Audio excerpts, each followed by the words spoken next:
Hola, bienvenidos a Poder Pensar. Vamos a tener varios temas de actualidad. En un ratito vamos a recibir al canciller de la República, Luis Almagro, para hablar, entre otras cosas, del conflicto que se generó en la Franja de Gaza y los entredichos también con el Comité Central Israelita, la situación que se vive junto a Argentina, las relaciones diplomáticas. Estaremos en el cierre hablando de un atlas que se presentó sobre la situación de los jóvenes hoy aquí en Uruguay.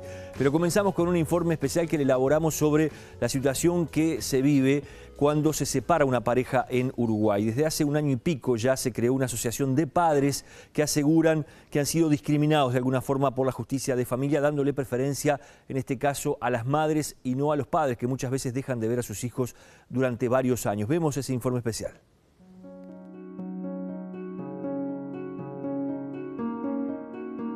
Todo por nuestros hijos ya nació el año pasado en Uruguay. Se trata básicamente de padres, aunque también la organización agrupa a otros familiares como abuelos, tías y tíos, que reclaman a la justicia un trato igualitario a la hora de definir la tenencia de los niños. Por motivos de despecho o por motivos económicos se termina tomando a los niños como rehenes en la situación.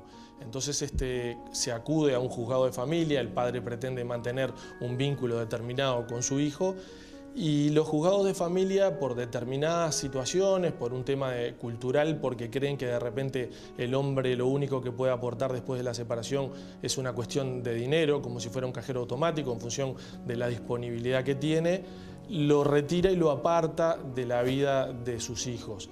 Y después también hay cuestiones que muchos abogados inducen a la madre a realizar denuncias o determinados procedimientos que la justicia es permisiva en ese sentido, por ejemplo, a través de las falsas denuncias o a través de los incumplimientos de los regímenes de visita, que ya de por sí nuestra organización está en contra hasta de la denominación del régimen de visita. Los padres, después de que se separan, no visitan a sus hijos, siguen siendo padres. Estela Torres forma parte del grupo y recuerda su vivencia personal en este tema. Yo soy tía de un chico huérfano de padre vivo, que es como así sentimos los familiares y los padres que no han visto más a su hijo.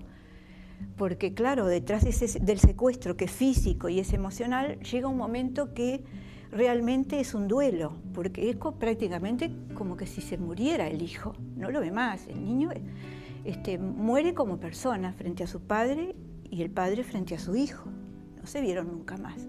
El movimiento Todo por Nuestros Hijos Ya reclama juzgados de familia más eficientes. La justicia y fundamentalmente en Uruguay los juzgados de familia son brutalmente lentos. Esto genera situaciones de tremenda violencia dentro de los juzgados de familia. ¿Por qué? Porque como padre hay que tener mucho estómago para entrar en una situación en donde uno es falsamente acusado o donde se le impide ver a su hijo y adoptar esta situación con determinada naturalidad. Hay veces que para las personas que no están dentro de esto, escuchar ciertas cosas parecen hasta ridículas, pero es así. Es una frase muy conocida dentro de los juzgados de familia, que te separás y el abogado te dice, no, quédate tranquilo, que cuando tu hijo sea mayor de edad, él va a decidir y te va a volver a ver, y resulta que te estás separando con un hijo que tiene 4 años. O sea que tenés que esperar 14 años para ver a tu hijo y que desaparezca y se convierta en un desaparecido en tu vida para que el niño después vuelva o tenga la intención de volver a verte, y a veces, muchas veces, ni siquiera así pasa porque se pierde el vínculo entre el padre y el hijo y la sintonía que había antes de la separación. El ministro de la Suprema Corte de Justicia, Ricardo Pérez Manrique, reconoció lentitud en los juzgados de familia, pero también contó una experiencia personal como juez. Los jueces realmente tienen que tener un muy fuerte poder de dirección del proceso para reducir las pericias al mínimo. Yo siempre recuerdo, hace muchos años, a mí me tocó, como ministro del Tribunal de Apelaciones, instruir una investigación administrativa respecto de una denuncia en un caso de este tipo, y en la cual llegué a la conclusión, era una situación de mucho enfrentamiento entre también papá y mamá, que había pasado mucho tiempo, y yo llegué a la conclusión en el informe que hice de la investigación administrativa, que ese chico, a lo largo de todos esos procesos, había sido periciado 27 veces. 27 veces. o sea, que había comparecido ante peritos de distintas especialidades a contar la misma cosa más o menos. Y cuando encontré quién había pedido esas pericias habían sido pedidas por ambas partes. El grupo de padres afirma que hay muchos casos de madres que denuncian abuso, incluso sexual, sobre niños, para lograr separarlos de los padres durante 4 o 5 años. La organización trata de contener a sus padres, de brindarle una cantidad de información, y lo que estamos ahora luchando es por 2 cosas bien concretas. Una es la modificación del Código de la Niñez y la Adolescencia con 2 ítems bien concretos, y un poco más a largo plazo lograr lo que se logró en Chile a través de que los niños queden excluidos de la batalla o lucha o los pleitos entre los padres a través de una ley de tenencia compartida. O sea, nosotros creemos que si los juzgados de familia realmente protegieran los derechos del niño, lo importante es cuidarlos a ellos. Bueno, apartémoslos de este tema, aseguremos su derecho a estar en contacto tanto con la familia materna, que creemos fundamental, como con la familia paterna, que también creemos fundamental, y que los adultos resuelvan su problema por otras vías, no utilizando a los niños, que muchas veces se los utiliza como un botín de guerra después de la separación, con todas las consecuencias emocionales, psicológicas y hasta físicas que esto tiene, ¿no?, para los niños que se ven en el medio de una batalla que termina siendo terrible, ¿no? Quedás como que no sabes a dónde arrancar. Te sentís que estás solo, vas a un abogado y no tenés muchas oportunidades, o sea, de defenderte en estos temas. Y bueno, con la organización sentí una fuerza. Ustedes manejan así como que los tiempos son muy Sí. largos en cada proceso. ¿Cómo es eso? Claro, no es en mi caso, pero en el grupo hay casos muy fuertes de padres que hace 6, 7, 8 años están apartados de sus hijos. O sea, y es gravísimo eso porque se están violando los derechos de esos niños a tener contacto con sus padres y el derecho del padre también, porque el padre tiene derecho a estar con sus hijos, a la crianza de sus hijos. Hoy existe la ley de paternidad que está favoreciendo a que los padres estén en la crianza de sus hijos, pero cuando alguien llega a la justicia, aparentemente a los padres los tiene que apartar de la justicia y no lo entendemos. Por un lado está esa ley que la aplaudimos, pero por otro lado, cuando llegamos a la justicia no encontramos el equilibrio. Y bueno, estamos luchando para encontrar el equilibrio y en esa lucha estamos. El ministro de la Suprema Corte de Justicia reconoce que el control del régimen de visitas no es bueno. Yo creo que ahí tenemos un problema y tiene que ver, no, con todo respeto, no creo que las cosas sean tan blanco y negro. Existen los 2 problemas. Es cierto que hay madres tenedoras o padres tenedores que buscan todos los obstáculos posibles para que el día de la visita haya algún problema para que no se pueda realizar. También es cierto de gente que reiteradamente incumple los términos de un acuerdo, de una sentencia sobre visita y que va generando una rispidez muy grande.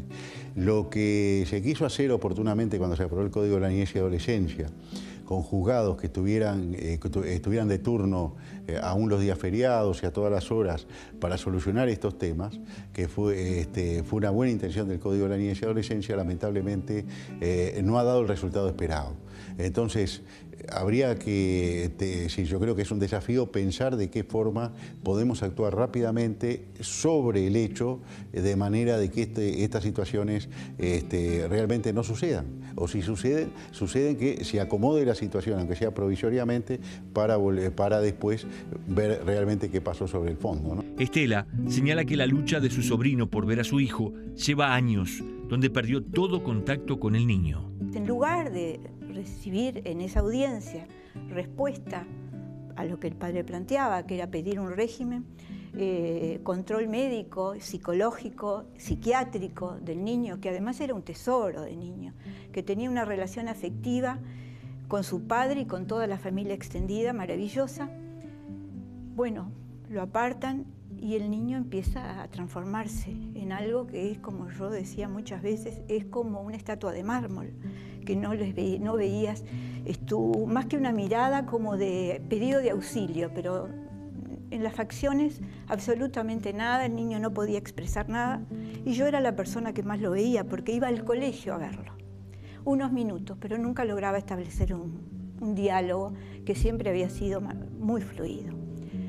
Bueno, pero ¿qué ocurre en esa primera audiencia? Llevan al niño con esa edad que digo, cumplido los 12 años, y allí lo instalan a dar un discurso, que luego los técnicos que periciaron al niño, y lo venían periciando, dicen que el niño tenía y manifestaba, expresaba un discurso aprendido, que recitaba, utilizó una de las profesionales ese verbo, recitar, un discurso aprendido del adulto que convive con el niño, que tiene la tendencia, y de toda el círculo materno con el cual vive el niño, sus abuelos maternos, sus tíos, etc. Pérez Manrique se mostró proclive a ir hacia un sistema de tenencia compartida, aunque realizó algunas puntualizaciones. Hay países en los cuales se ha optado, y creo que es la intención de estas organizaciones en el Uruguay, por imponer la tenencia compartida como única alternativa legal.